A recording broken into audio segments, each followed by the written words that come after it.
Alors, merci beaucoup pour toutes ces présentations qui montrent à la fois le dynamisme des initiatives donc pluridisciplinaires à l'échelle de cet écosystème régional, qui montrent aussi l'importance de la structuration de cette thématique dans le cadre d'un réseau comme celui qui est proposé par la région Nouvelle-Aquitaine. Et puis aussi, voilà, moi j'ai noté aussi cet enthousiasme partagé qui émerge et ce désir de travailler ensemble qui me paraissent aussi les fondements au-delà je dirais, de la structuration et d'un cadre structurant, ce désir de collaborer ensemble qui est évidemment fondamental.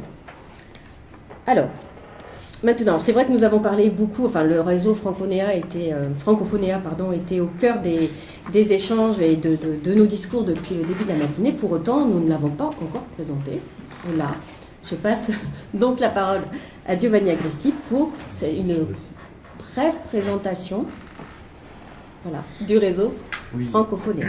Merci Nathalie. Alors je serai vraiment très court parce que je souhaite laisser la parole aux animateurs des différents axes de recherche. Juste rappeler 3 éléments, alors que s'affiche à l'écran le logo et tout à l'heure j'espère le site.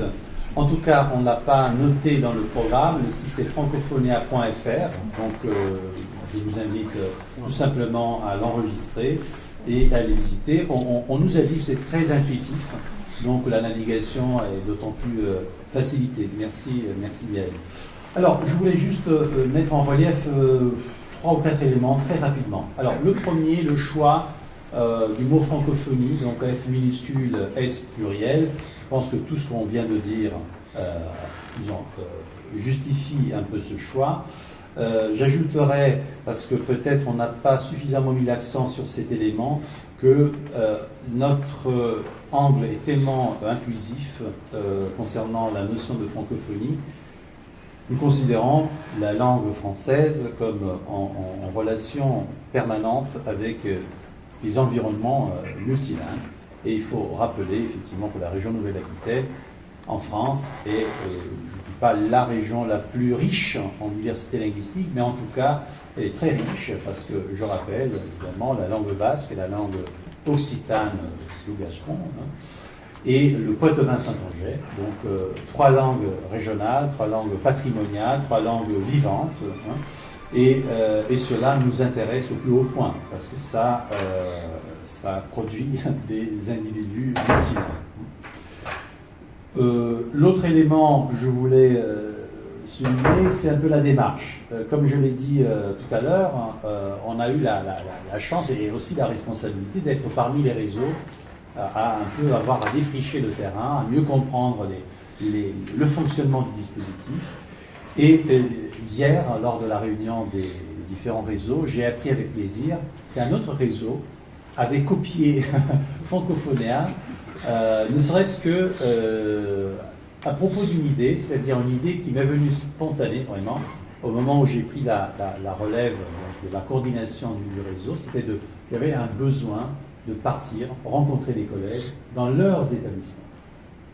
Et donc, on a monté cette tournée Francophonéa de octobre, c'était Bordeaux, la première étape, à décembre. Et j'ai eu le grand plaisir, très sincèrement, de rencontrer, de connaître les lieux et de rencontrer les collègues. Et on a donc rassemblé, ces réunions duraient une journée entière, et souvent il y avait plusieurs réunions, et j'ai pu prendre des notes, on a fait ensemble des comptes rendus, et on a constitué un premier panier de chantier de recherche, on l'a appelé comme ça. Et au fur et à mesure, j'avais la possibilité de suggérer quelques connexions.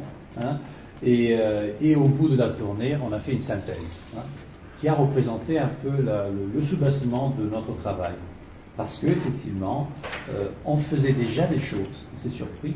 Il y a des collègues, des équipes qui faisaient déjà des choses similaires, qui se connaissaient pas forcément. Et donc, c'était un bon point de départ, à mon avis. Et humainement, c'était indispensable en ce qui me concerne.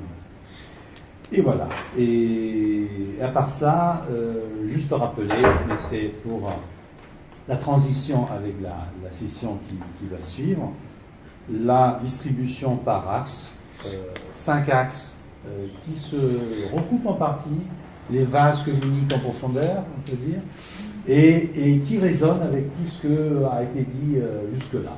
Hein, les mots de Denis Fada, de Christian Tremblay, de tous les participants qui ont pris la parole, résonnent avec ces axes. L'axe des transferts, comment des notions forgées à partir de la langue française ont été actualisées et traduites dans d'autres contextes.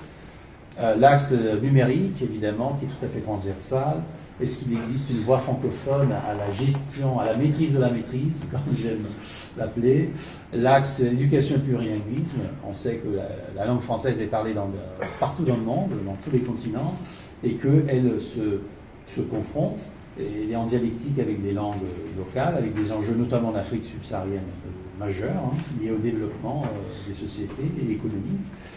L'axe création et culture. Évidemment, Denis Fada a énoncé déjà un éventail d'écrivains, y compris ceux dont la langue maternelle n'était pas le français, ce qui pose en jeu d'une certaine manière, langue choisie, et puis l'axe développement durable, qui aujourd'hui est évidemment incontournable. Développement durable à la fois en termes de protection de l'environnement, et en termes de soutenabilité sociale, d'égalité. Voilà. Bon, alors je relance la balle dans le camp de Nathalie Pinède pour la gestion, la modération de la session des axes.